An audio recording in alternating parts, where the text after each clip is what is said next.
Hai teman-teman, Assalamualaikum warahmatullahi wabarakatuh. Aku Adelia Damayanti dari program studi matematika. Di kesempatan kali ini aku pengen sharing santuy sama teman-teman semua tentang filsafat matematika. Nah, teman-teman udah pada tahu belum nih filsafat matematika itu apa sih?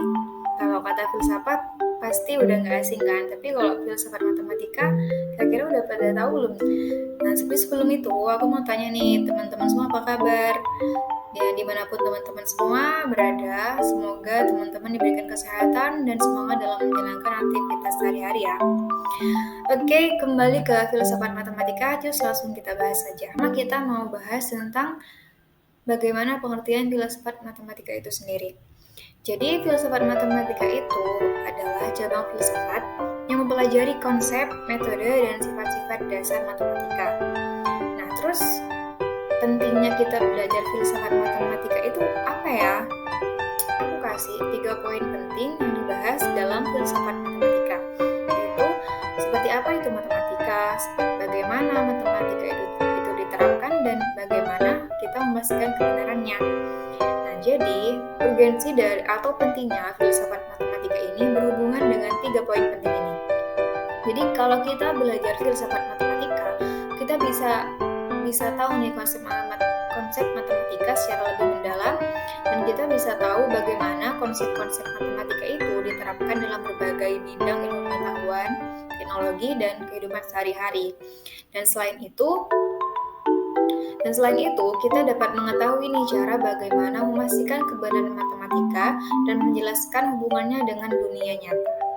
Jadi kalau kita belajar filsafat matematika, itu juga bisa memberikan kesadaran nih bagi kita kalau matematika itu bukan hanya tentang angka dan menghitung, tetapi juga ada kaitannya dengan kehidupan sehari-hari.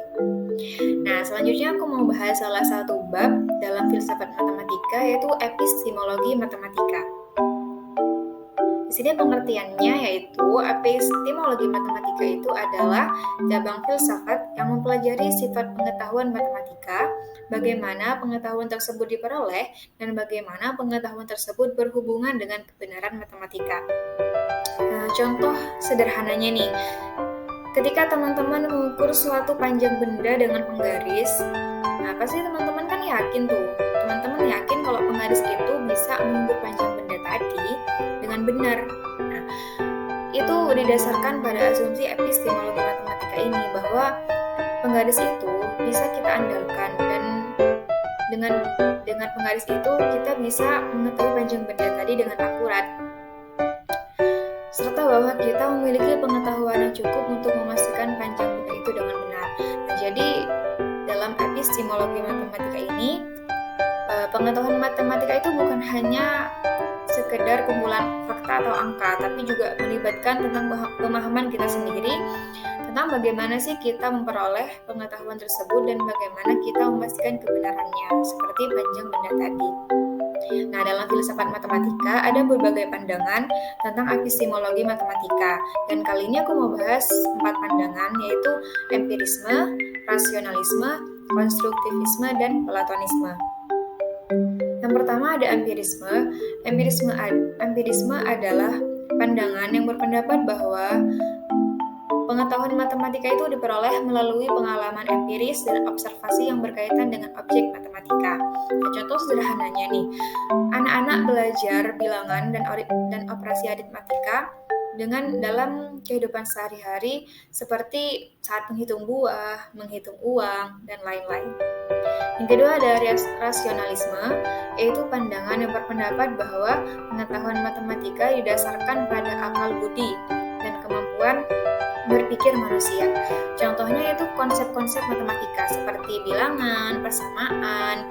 Nah, itu tuh dianggap sebagai konstruksi abstrak dari akal budi manusia. Ketiga, ada konstruktivisme, yaitu pandangan yang berpendapat bahwa pengetahuan matematika itu diperoleh melalui proses konstruksi dari konsep-konsep matematika itu sendiri. Contohnya itu seperti bilangan real, dipandang sebagai hasil konstruksi dari himpunan bilangan rasional. Dan yang terakhir ada platonisme. Di sini platonisme adalah pandangan yang berpendapat bahwa matematika itu memiliki keberadaan objektif dan independen dari pikiran manusia. Nah, contohnya seperti bilangan prima atau segitiga siku-siku. yang objeknya itu eksis atau ada, nyata, bahwa kita ketahui bentuknya seperti apa gitu ya.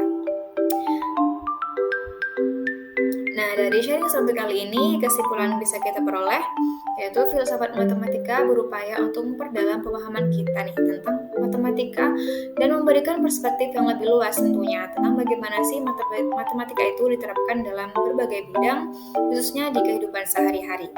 Dan dari berbagai pandangan yang sudah aku jelasin, epistemologi matematika itu mempelajari tentang sifat pengetahuan